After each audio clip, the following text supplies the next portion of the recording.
Oh baram. Baram. Eti.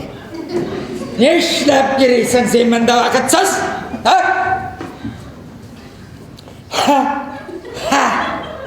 Mine avlumuzun güzel tabiatına qarab, hava alıp jiremati.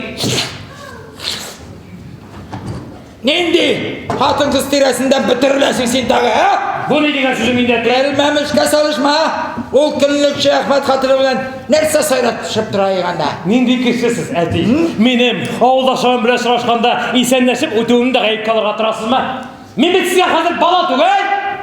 Atan karşında balasın. Uyutsuz. Hayır. Tapkınsın. İsenleşip gelir urun. Jadid bulganıymış.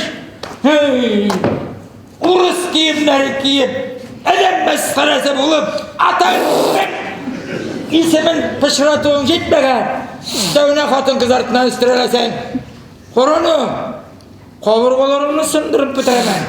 Var, iyice koy, dön kızma. Oy eti. Var iyice koy. Oy eti. Var iyice koy. Oy bundan atalar. Dersen bu konuşun sin tağı. Oy eti diyeyim kat soktum.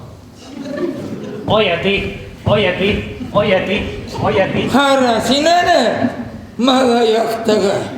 İşin şekin boyuldu, işin şekin. İrenin niştep parayanıp çıkan digeç. İşikke kısıldı deyip cevap vergeni. Bugün ben de ha, isenleşip biriymiş.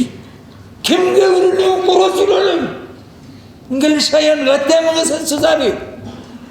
Sine kadar adam var aramında.